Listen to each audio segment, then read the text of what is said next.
Hello friends, welcome my channel বাংলার শিল্প। আমি নয়ন পোদ্দার। আজকে চলে এসেছি নতুন একটি ভিডিও নিয়ে। তো গতকাল আমি দেখিয়েছিলাম মনসা ঠাকুরের ভিডিও প্রথম পর্ব, আজকে দ্বিতীয় পর্বে তো চলে এলাম। তো চলো বেশি কথা না বলে ভিডিওটি শুরু করি।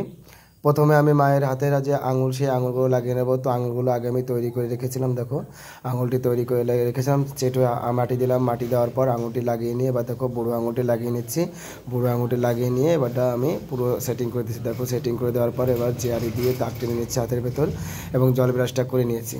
এবার দেখো দ্বিতীয় যে হাতটি, বা পাশের নিচের যে হাত, সেই হাতটিতে আমি চেটোয়া মাটি লাগিয়ে নিচ্ছি এবং বুড়ো আঙুল যেখানে করতে হবে বা লাগাতে হবে সেখানটা উঁচু করে নিচ্ছি। এই জায়গাটা একটু উঁচু হবে, যার জন্য উঁচু করে নিচ্ছি। উঁচু করে নেওয়ার পর দেখো 3টে আঙুল লাগিয়েছি এবং 4 নম্বর আঙুল এই যে লাস্টে লাগিয়ে নিলাম। লাগিয়ে নেওয়ার পর দেখো বুড়ো আঙুল লাগিয়ে নিয়ে এবার আমি জল ব্রাশ করে নিচ্ছি।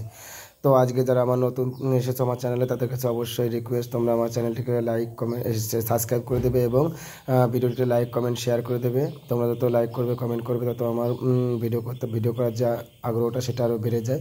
তো দেখো ডান পাশের ওপরের হাতটিতে আমি লাগিয়ে নিয়েছি আঙুল। লাগিয়ে নেওয়ার পর এবার মায়ের যে অভয় মুদ্রা বা আশীর্বাদী যে হাত, সেই হাতটিতে চেটোতে মাটি লাগালাম।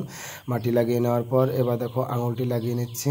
আঙুলটা আগে থেকে তৈরি করা ছিল, তো যদি আঙুলের ভিডিও কারো প্রয়োজন হয় তাহলে অবশ্যই আমার কাছে তোমরা কমেন্ট করতে পারো, কমেন্ট করে জানাতে পারো। তো আমি সেরকমভাবে আঙুলের একটি ভিডিও তৈরি করে দেবো তোমাদের।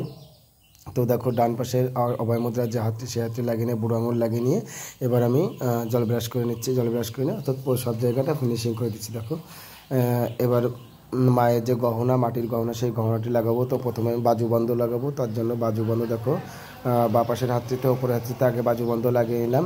বাজুবন্ধ লাগিয়ে দেখো এঁটে দিচ্ছি যাতে পড়ে না যায়। এমন মূর্তি যদি কারোর প্রয়োজন হয় তাহলে অবশ্যই আমার সাথে কন্ট্যাক্ট করতে পারো। আমার ডিসক্রিপশান বক্সে দেওয়া নাম্বার থেকে তোমরা আমাকে ফোন করতে পারো বা SMS করতে পারো বা হোয়াটসঅ্যাপে মেসেজ করতে পারো, যেটা তোমাদের খুশি। সামনে দুর্গাপূজা আসছে, মনসা পূজা আসছে, বিশ্বকর্মা, যে কোনো ঠাকুরের জন্য তোমরা বা মূর্তির জন্য আমার কাছে কন্ট্যাক্ট করতে পারো এবং খুবই কম মূল্যে এখানে মূর্তি পাওয়া যাবে, আমি করে দেই। তোমরা সেটা আমার সঙ্গে যোগাযোগ করে নিতে পারো। দেখো মায়ের মুখটা কতটা সুন্দর লাগছে বা মিষ্টি লাগছে, সত্যি সুন্দরী মুষ্টি মানে মুখটা। তো এবার দেখো মায়ের 3 নম্বর হাতে যে বাজুবন্ধ সেটা লাগিয়ে নিচ্ছি। লাগিয়ে নিয়ে এরপর মায়ের অন্যান্য গহনা আমি লাগাবো। তো এক দাদাভাই কমেন্টের মাধ্যমে আমাকে জিজ্ঞাসা করেছিল যে এই গহনাগুলি আমি কোথায় পেয়েছিলাম। আগে যে ভিডিওটা করেছিলাম মূর্তি বানানো মনসার ভিডিও, সেই ভিডিওতে আমি মাটির গহনা লাগিয়েছিলাম। তো জিজ্ঞাসা করেছিল কোথায় আমি এই মাটির যে ডিজাইনগুলো সেগুলো পেয়েছি। তো দাদাভাই তোমাকে বলছি, এই আমার একটা সরস্বতীর ডাইস আছে, সেই সরস্বতীর ডাইস থেকে আমি এই ডিজাইনগুলো তুলে নিই। আমার এক্সট্রা আমার কাছে কোনো ডাইস নেই এই গহনার।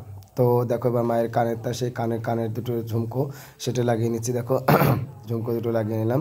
লাগিয়ে নেওয়ার পর এবার মায়ের যে ছোট্ট একটা মুকুট দেবো উপরে, সেই ছোট্ট একটা মুকুট আমি লাগিয়ে নিচ্ছি। দেখো মুকুটটা লাগিয়ে নিলাম। লাগিয়ে নেওয়ার পর এবার মায়ের যে গলার হাসুলি, সেই হাসুলিটি লাগিয়ে নিচ্ছি। লাগিয়ে নিচ্ছি একই রকম গহনা।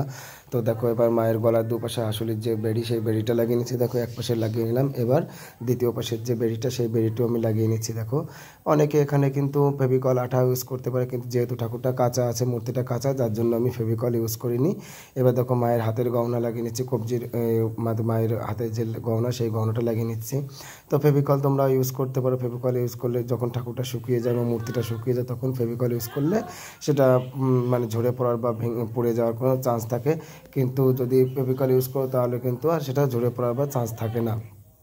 তো আমার যেহেতু কাঁচা মূর্তি, একদমই কাঁচা, কালকে করেছি, আজকে গহনা লাগাচ্ছি, তার জন্য আমি ফেভিকল ইউজ করছি না। এবার দেখো মায়ের যে গলার গহনা, সেই গহনাটি লাগিয়ে নেব।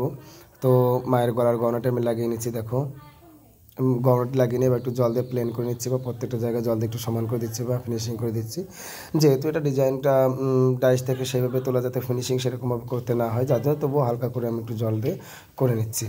তো আজকে যে মায়ের মাথার উপর যে পঞ্চনাগ, সেই পঞ্চনাগটা ছোট্ট আকারের যে পঞ্চনাগ, সেটা আমি করে নিচ্ছি। বড় পঞ্চনাগ করলাম না, কারণ বড় পঞ্চনাগ করলে হয়তো বা একটু অন্যরকম লাগবে, যার জন্য ছোটো একটু পঞ্চনাগ করলাম।